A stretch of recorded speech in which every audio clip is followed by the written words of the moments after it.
Okay, looks like we are all present. I'm going to call to order this work session for the Monroe County Board of Commissioners. It is August 25th, 2021. And our first item relates to the clerk, Ms. Brown. Good afternoon.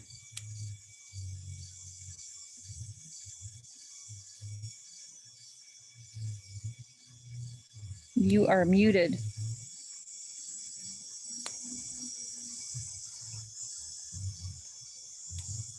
There you go. Good afternoon.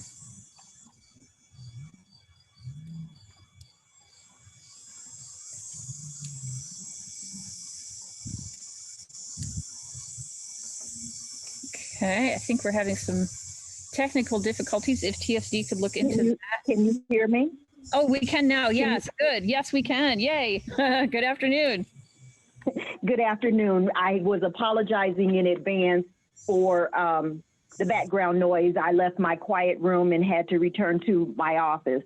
But good afternoon. By way of a brief update, I'm hopeful to just take a few moments of your time this morning, having already forwarded the responses you requested regarding the space needs at Election Central. I'm sure it is a lot for you to digest all in one sitting. For your meeting minutes, I'd like to clarify the differences between a couple of the items you were given yesterday, specifically between the correspondence and the summary. But I want to preface it with a very short anecdote. At nearly every clerk's conference, particularly when it is close to election season, all clerks are reminded that 9/11 was election day in New York City. And despite all that was going on with the World Trade Towers, elections carried on in New York that day. Clerks are regularly reminded of this so that they can revisit their local plans in the event of a disaster or evidence of a bad actor that surfaces on election day. We have long planned that should one or more of Monroe County's polling sites be completely destroyed on election day, similar to what transpired in Nashville last year when one of their primary schools being used as a polling site was completely destroyed in Tennessee, we could easily be in a position to turn Election Central into a polling site to accommodate voters from the affected precincts. I said that to circle back to a serendipitous visit my office received yesterday from one of our election vendors. After you were forwarded our formal response. While discussing election space needs, that vendor was able to reconfigure our vision in a way that would allow us to have 5,500 square feet of space, not only for early and absentee voting, but it would allow us to accommodate those voters from multiple precincts on election day in the event of a disaster if more than one of our polling sites were not operational. That's why you received the additional material toward the end of yesterday to supplement what you had been provided with earlier in the day. With that, I thank you for your time, and unless you have something for me, I look forward to joining you for next week's meeting. Excellent. Thank you so much. I know we do plan to attend the election board meeting on September 2nd. I'm aware of that. Yep, great. Commissioner Jones, comments?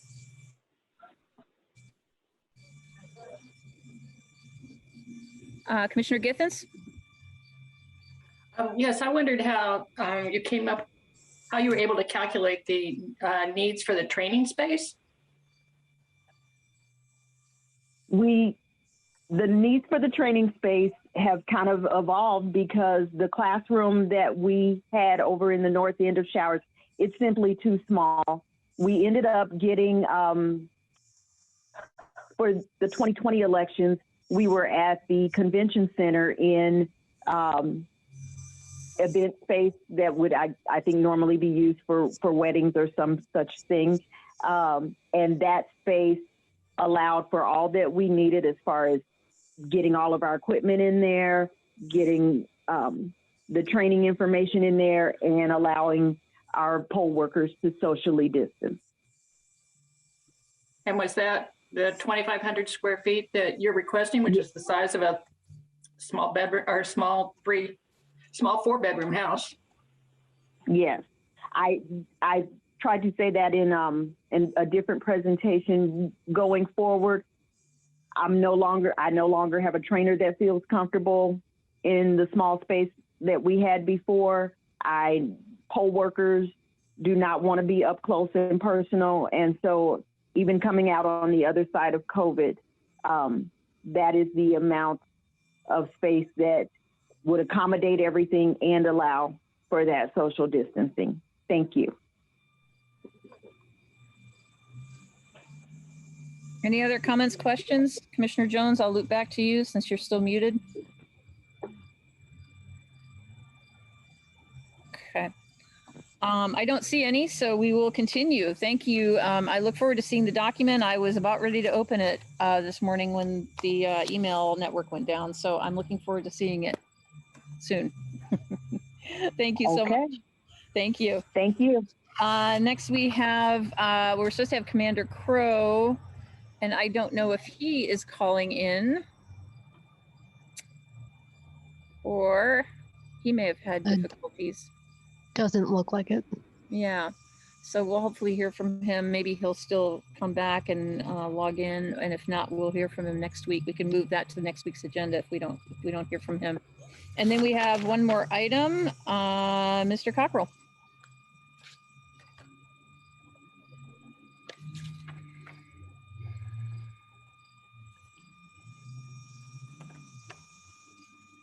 Leah's saying that she's pressed *6 over and over again, and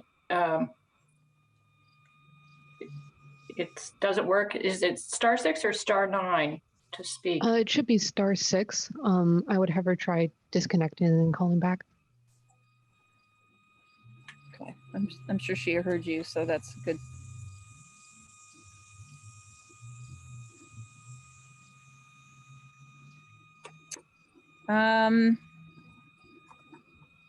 So, Mr. Oh, sorry, I was muted. I was talking and I'm like, well.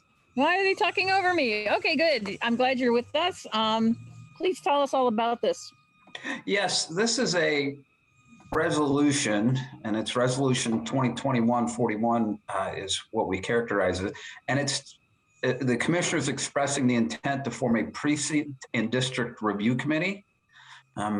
I think I know that the state has indicated that the normal 6-month process for looking at precincts and districts is going to be compressed into 6 weeks. And this is because of a delay in the U.S. Census data. We believe that the hope is that we will have that information in September or early October to begin that work.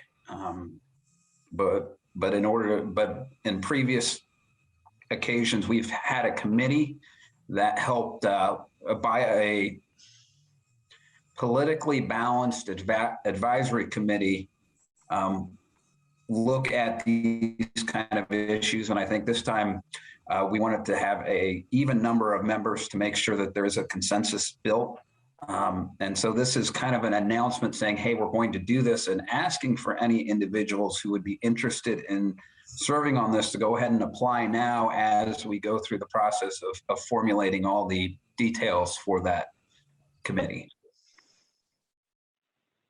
Great, and so we're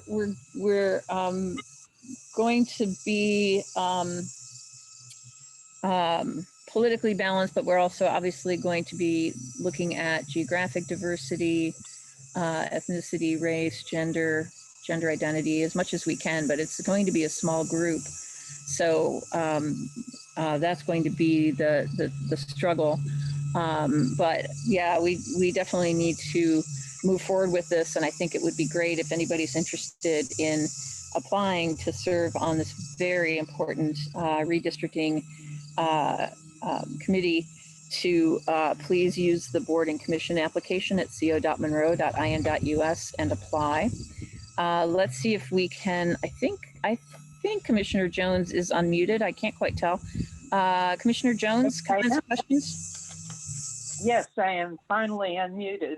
And I just want to emphasize how important this is going to be, and that it's going to be such a rushed process, that we really need people to take us up on this quickly and be ready to get to work. Yes, and I think that's a great point. I think there's going to be a lot to do, and in a short time. Obviously, we need to be as prepared as we can and quickly as we can in order to prepare for the 2022 elections. And so that people know what districts they live in, et cetera. And obviously precincts are going to matter. So I think that it's going to be an intensive several week process is what I imagine. Commissioner Githens, comments, questions? No, but I think that this fits right into some of the comments we heard from the public earlier about free and fair elections. Part of that is that we don't want gerrymandering, and we want free and fair districts and precincts within the county. So, yeah.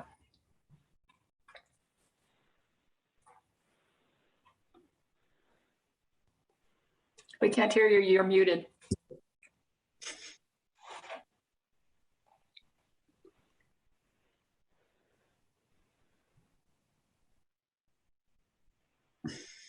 I am.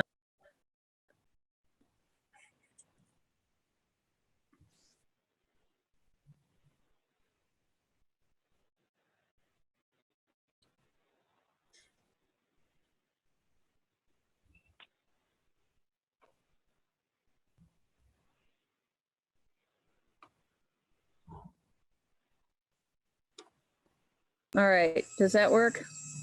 Are we good? Okay. Yep. So we do have a lot to do, and the question is, Mr. Cockrell, can we go ahead and approve this week and then ratify it next week? So at least we could start working on getting applications instead of waiting another week. I guess I would, yes, you can approve it today and ratify it next week. I'd actually recommend, since the whole intent of this resolution is to get the word out, that you do ratify it next week, just so it's another item on the agenda so people can see it and understand what's going on. Excellent, excellent idea. I'm going to go ahead and move that we approve resolution 2021-41. Second. You're muted again, Commissioner Thomas. I have not touched the screen, and I'm now going back and forth between being muted and not. You're muted again.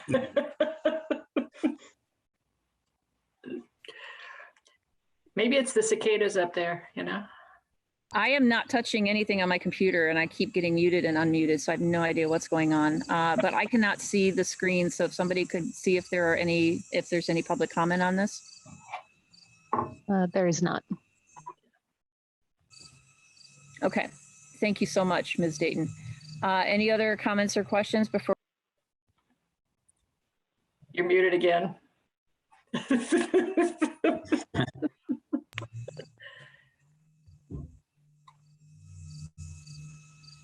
Looks like you're unmuted now. Yeah. And again, haven't touched a thing. Any other comments or questions? No. Okay. Mr. Cockrell, will you please call the roll on resolution 2021-41? Commissioner Thomas, Yes. Commissioner Jones, Yes. Commissioner Githens. Yes. Motion is approved, 3-0.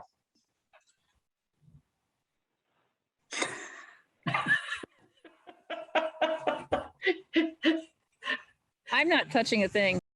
It just goes back and forth and back and forth.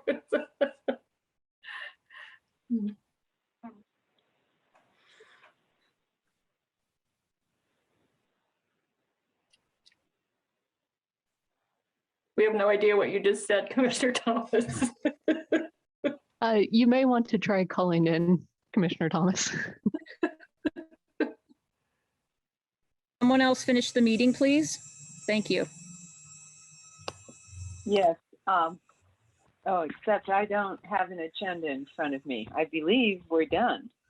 Yeah, there's nothing else on the agenda unless somebody else has something they wanted to speak about. All right. Does anyone else have anything they want to speak about? And I guess I can't see any raised hands. So Ms. Dayton, if you could let me know. There are none. All right, then I believe this meeting can be adjourned.